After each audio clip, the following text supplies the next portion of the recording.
Halo Bapak Ibu semuanya, apa kabarnya? Semoga kabar Bapak Ibu guru dimanapun berada tetap sehat-sehat semuanya. Terkhusus buat Bapak Ibu guru yang mau mengikuti pretest PPG di tahun ini. Di sini saya buatkan soal-soal pretest PPG khusus guru kelas. Di sini materinya menyangkut bahasa Indonesia, IPA, IPS, dan PKN. Ini part yang kedua ya Bapak Ibu ya. Kita langsung aja. Di sini capaian pembelajarannya tentang menguasai dasar-dasar dan kaidah bahasa Indonesia sebagai rujukan penggunaan bahasa Indonesia yang baik dan benar. Indikatornya menganalisis penggunaan imbuhan dan kata dasar. Itu dia indikatornya. Kita langsung aja soalnya Bapak Ibu. Proses pembentukan kata pertanggungjawaban berasal dari A. Tanggung jawab plus per dan an. B. Pertanggung tambah jawaban. C. Pertanggung tambah jawab tambah an. D. Per tambah tanggung tambah jawaban. E. Per tambah tanggung tambah jawab tambah an.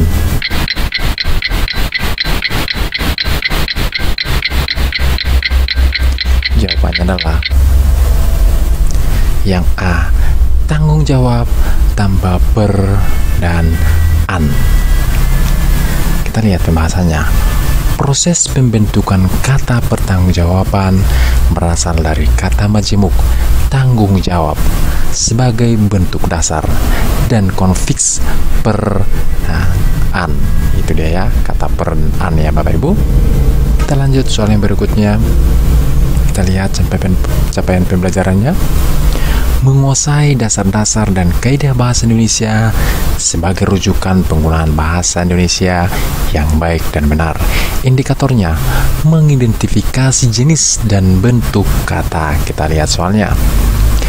Kata-kata berikut yang bukan kata sifat adalah A. Cemerlang, B. Pahit, C. Telantar, D. Rata, E. Sakit.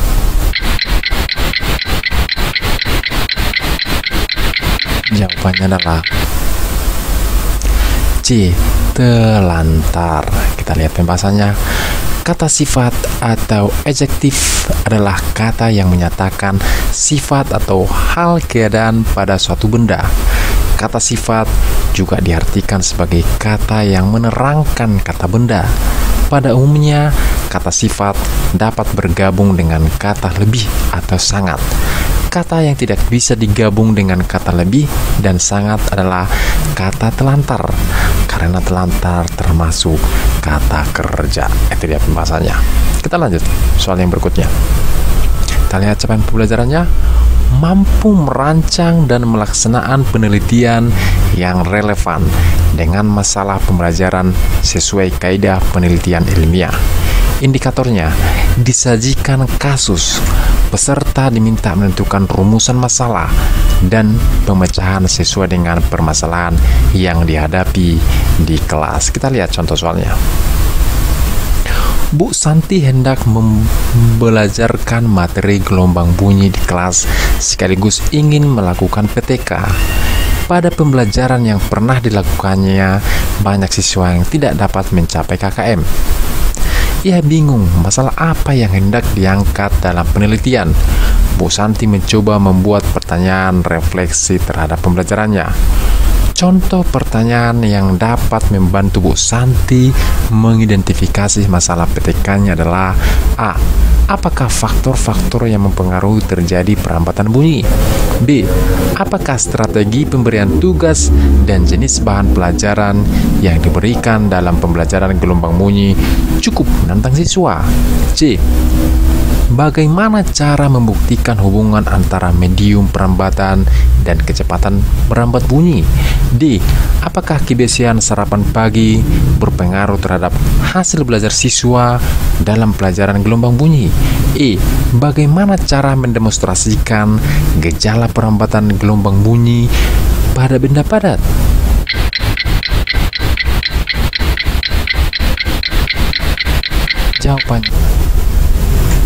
Jawabannya adalah Yang B, apakah strategi pemberian tugas dan jenis bahan pelajaran yang diberikan dalam pembelajaran gelombang bunyi cukup menantang siswa? Kita lihat pembahasannya. Permasalahan yang diambil sebagai rumusan permasalahan dalam PTK berkaitan dengan upaya peningkatan kualitas proses pembelajaran sehingga diharapkan berdampak pada aktivitas siswa yang mampu membantu memperbaiki hasil belajarnya. Salah satu contohnya pada kasus yang diberikan pada soal, yaitu dengan memikirkan apakah suatu strategi cukup memberikan tantangan bagi siswa selama proses pembelajaran. Kita lanjut soal yang berikutnya. Kita lihat capaian pembelajarannya. Mampu melakukan observasi gejala alam baik secara langsung maupun tidak langsung. Kita lihat indikatornya. Menganalisis kegiatan ilmiah untuk menentukan rumusan masalah, tujuan, hipotesis, atau variabel penelitian. Kita lihat contoh soalnya. Untuk menyelidiki pengaruh sinar matahari terhadap pertumbuhan tanaman, maka seorang siswa SD melakukan percobaan dengan menanam beberapa biji kacang hijau yang diambil dari tanaman kacang hijau varietas tertentu pada 3 media tanaman yang sama. Media tanaman tersebut diletakkan di kamar, di halaman, dan di ruang tamu. Setiap hari pada jam 11, siswa mengamati pertambahan panjang batang dalam 3 media tanaman yang diletakkan pada lokasi yang berbeda tersebut. Berdasarkan kegiatan tersebut, yang menjadi variabel terikat adalah A. Jenis media tanaman, B. Pertambahan panjang batang, C.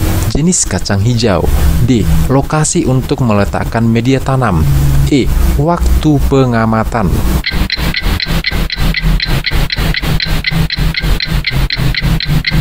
Jawabannya adalah B.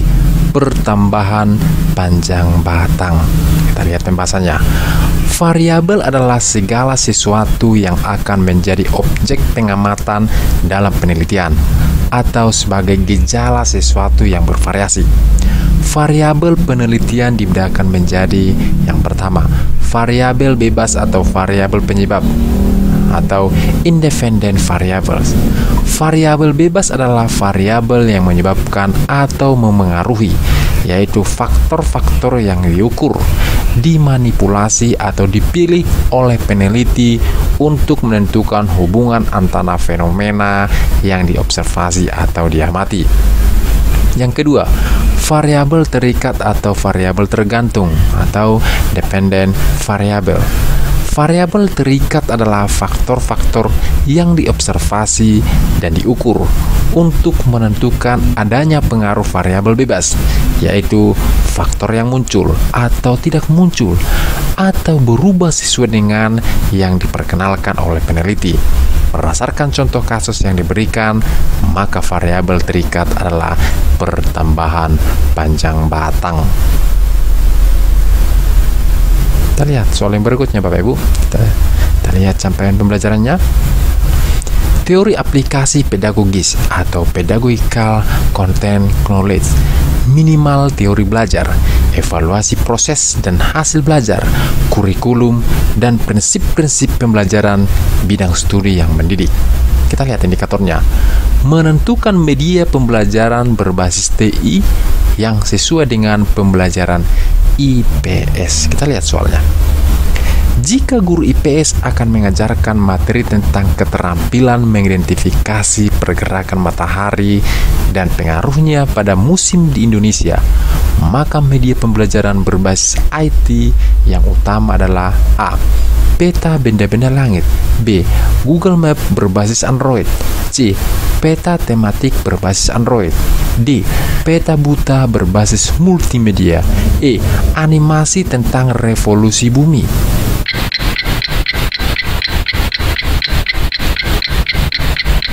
Jawabannya adalah C.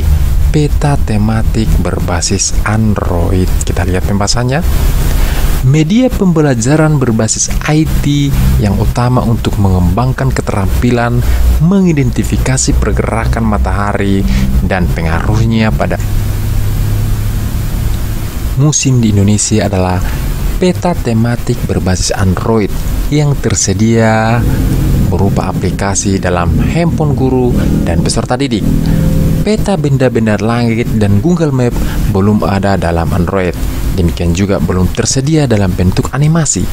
Peta buta tidak relevan dengan tujuan pembelajaran sekalipun menggunakan multimedia.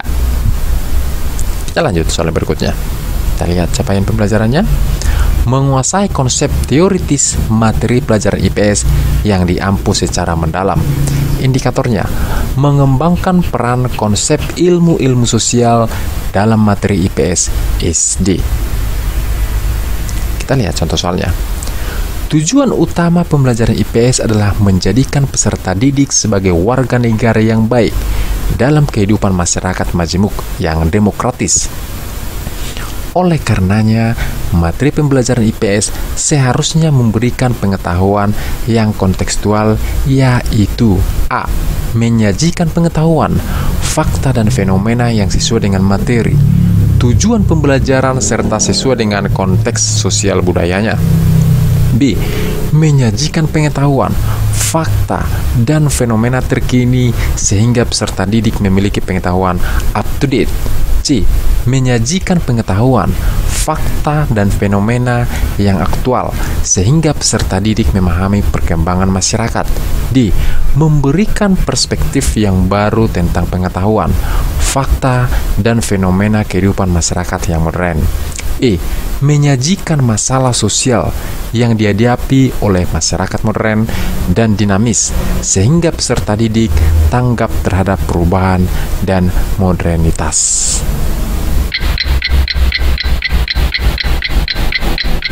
Jawabannya adalah A. Menyajikan pengetahuan, fakta, dan fenomena yang sesuai dengan materi, tujuan pembelajaran, serta sesuai dengan konteks sosial budayanya. Kita lihat pembahasannya.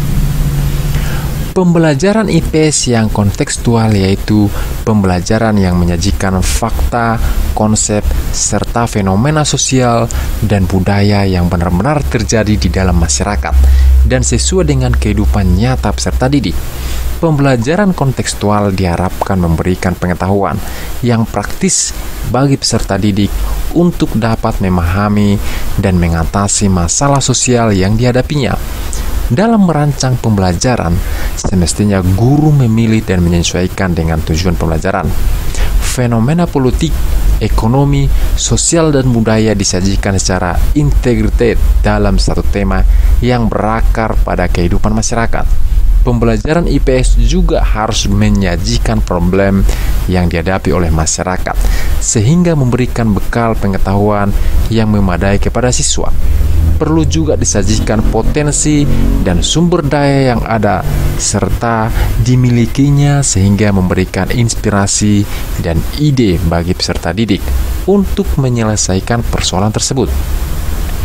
Potensi kekayaan sosial dan budaya, kearifan lokal, sejarah, kesenian, lagu rakyat, dan potensi-potensi lainnya perlu disajikan sehingga peserta didik memiliki kepribadian yang kuat di tengah kemajuan zaman.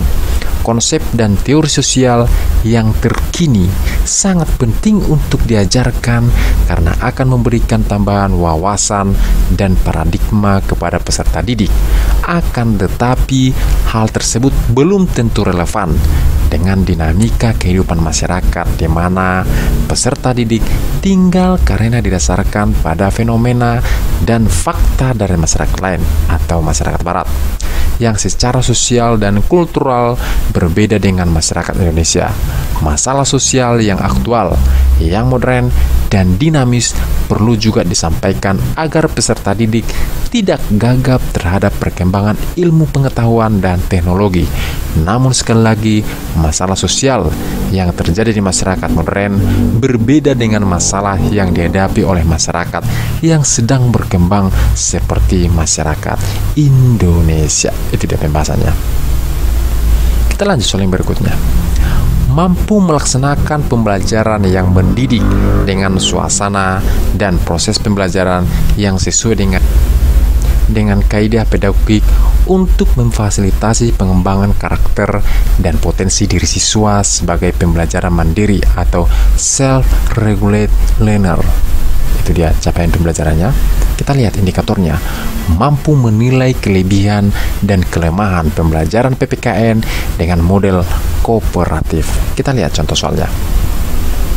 Seorang guru SD kelas 4 dalam muatan pembelajaran PPKN memulai pembelajaran dengan menyampaikan beberapa penjelasan berdasarkan